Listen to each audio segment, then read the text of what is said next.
Applications of colloids. First application in everyday life. Everyday life में collides के क्या क्या यूजेस हैं उनको देखेंगे. First, fog and cloud. ये तो कंफर्म है कि फॉग एंड क्लाउड कोलाइड्स होते हैं. तो फॉग का फॉर्मेशन कैसे होता है वो थोड़ा हम कंफर्म कर लें. फॉग का फॉर्मेशन होगा, जो मॉइस्चर होता है एटमॉस्फेयर में, ये मॉइस्चर कंडेंस हो जाता है ऑन डस्ट पार्टिकल्स.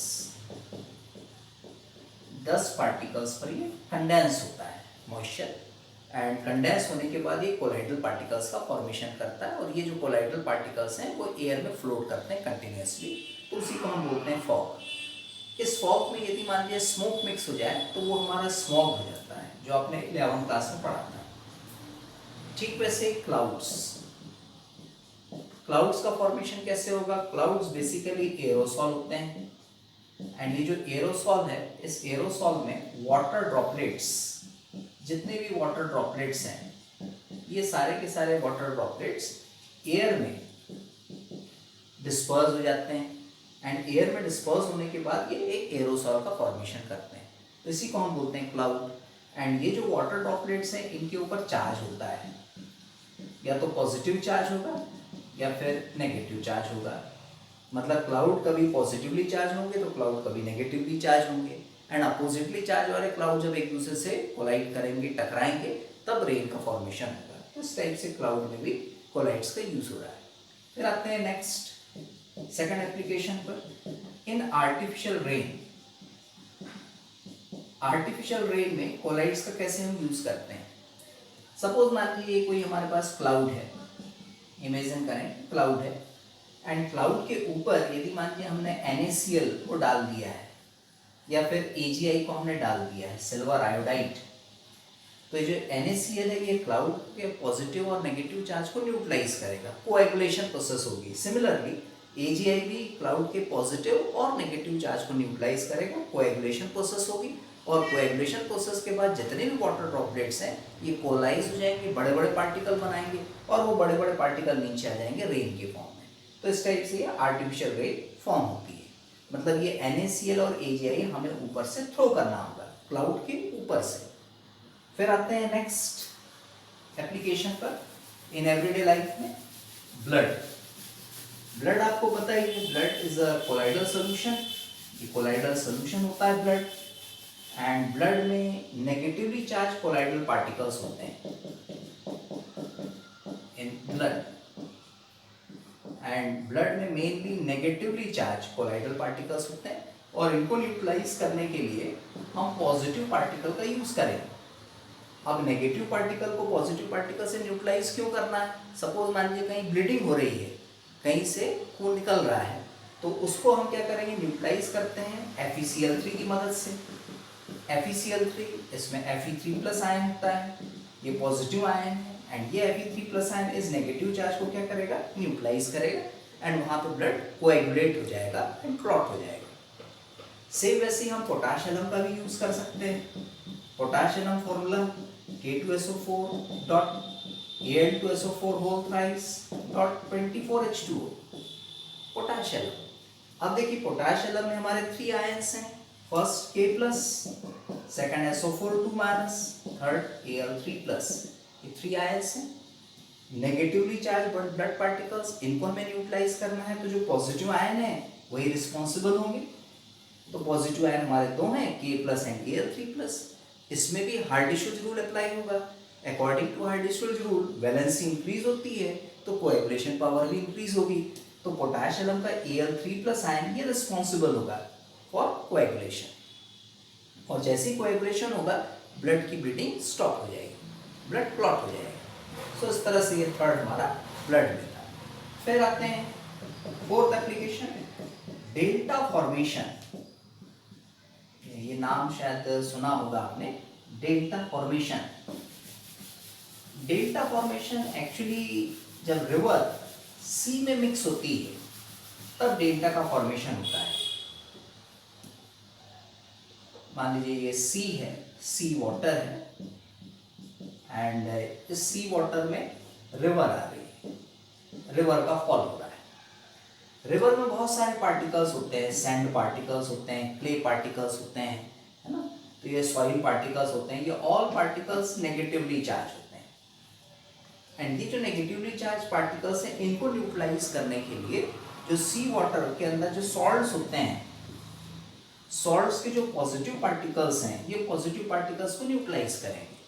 तो जैसे रिवर वाटर सी वाटर्स के साथ मिक्स होती है, जैसे ब्रिज का फॉर्मेशन होता है, तो जो सॉल्ट है सी वाटर के, सॉल्ट क्या होने लगते हैं, कोएगुलेट करते हैं नेगेटिव चार्ज पार्टिकल्स को, एंड कोएगुलेट करने के बाद वो यहाँ प्रेसिपिटेट हो जाएंगे, एंड प्रेसिपिटेट होने के बाद ये कुछ डेल्टा जैसा शेप बना लेते हैं, इस टाइप से ये डेल्टा जैसा शेप बन रहा है, इसको ही हम बोलते हैं delta formation.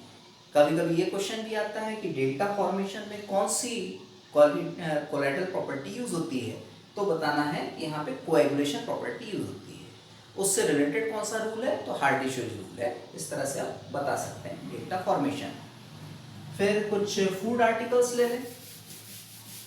Number 5, food articles में भी कोलाइड्स का यूज होता है।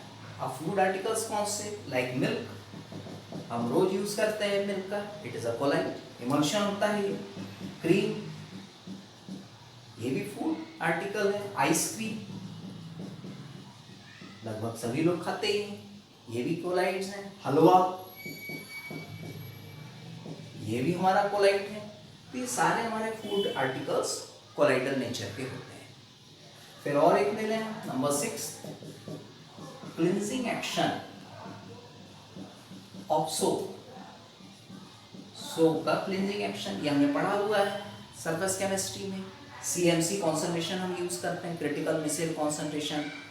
इमल्शन बन जाता है कैसे, थोड़ा फिगर अपन ड्रॉ करें। ये हमारा डर्ट पार्टिकल था, यहाँ पे हमने सोप पार्टिकल लिया था, लाइक दिस, इस टाइप से हमने बनाया था। ये सारा इस तरह से ये, और ये वाटर पार्टिकल्स थे। वाटर एंड डर्ट के बीच में ये हमारे सोप पार्टिकल्स आ गए, तो ये एसोसिएट कोलाइड्स हो गया, मिसेल्स का फॉर्मेशन हो गया, और ये कंप्लीट मिसेल यहाँ से बाहर निकल जाता है, तो ये भी हमारा कोलाइड्स ही है। सो इस तरह से ये हमारे एवरीडे लाइफ में इसके यूज हुए। अब आते हैं सेकंड कैटेगरी, इंडस्ट्रियल यूजेस। ये इंडस्ट्रियल यूजेस कौन कौन से हैं जहाँ कोलाइड्स का यूज हो रहा है।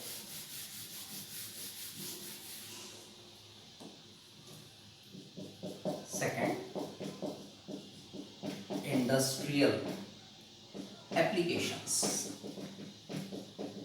इंडस्ट्रियल एप्लीकेशंस में नंबर 1, फर्स्ट, स्मोक प्रेसिपिटेटर।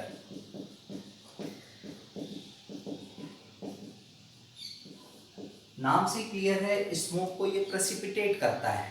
कैसे, देखें, इसका एक और नाम है कॉट्रल प्रेसिपिटेटर। इसको कॉट्रल प्रेसिपिटेटर भी बोलते हैं।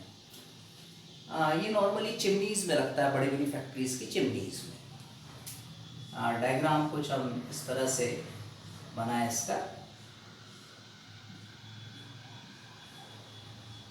ये कॉट्रल प्रेसिपिटेटर, यहाँ से हम एयर पास कर रहे हैं with carbon particles.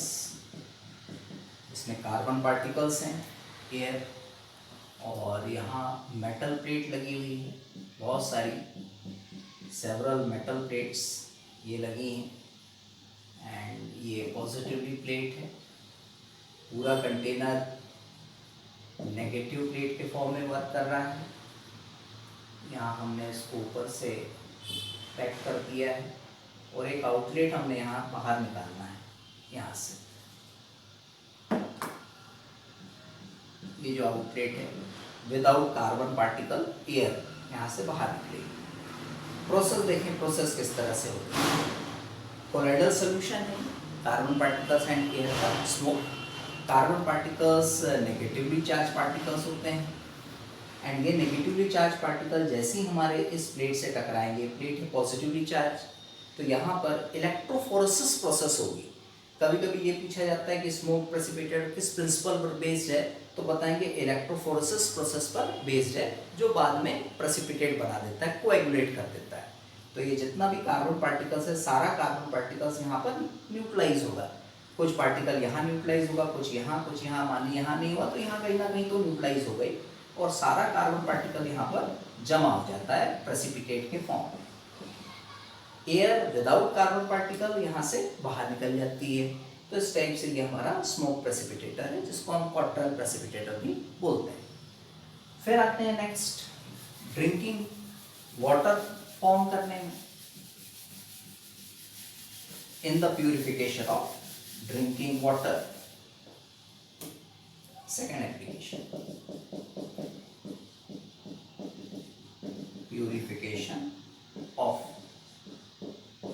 Drinking water. इसको थोड़ा समझना है।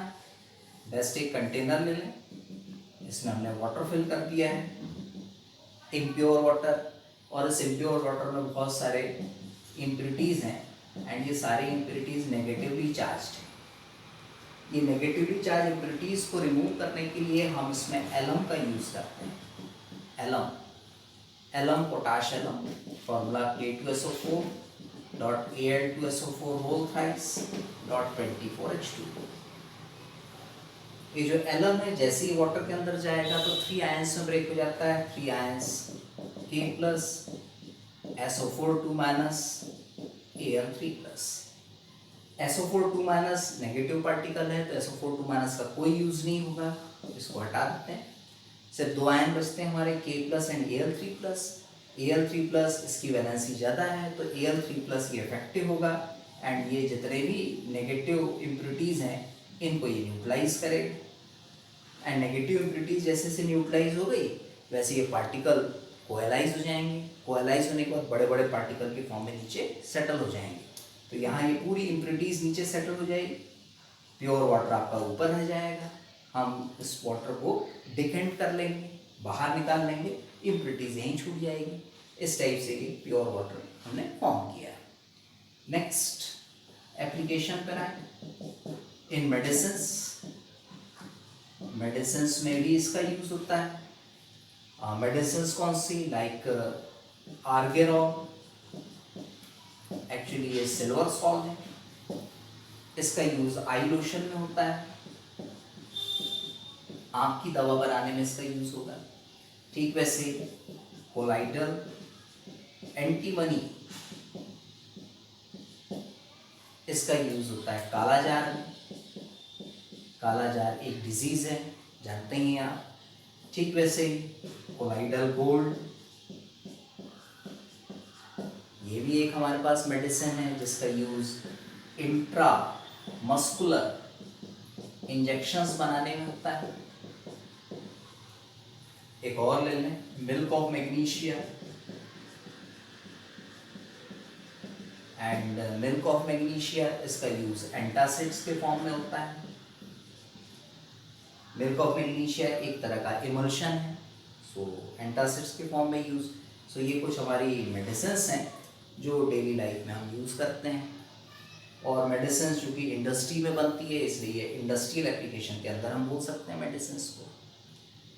एक क्वेश्चन बड़ा इंपॉर्टेंट है, वो आता है कि जो मेडिसिन्स हैं क्यों इफेक्टिव होती है कोलाइडल फॉर्म में। तो कोलाइडल फॉर्म में जो सरफेस एरिया होता है काफ़ी लार्ज होता है, बड़ा होता है, इसलिए इजीली एसिमिलेट हो जाती है हमारी बॉडी में। तो वो आंसर आपने देना है, main reason large surface area, उसकी वजह से। फिर आते हैं नेक्स्ट एप्लीकेशन पर, नंबर 4 इन लेदर इंडस्ट्री। लेदर इंडस्ट्री में इसका क्या यूज होगा?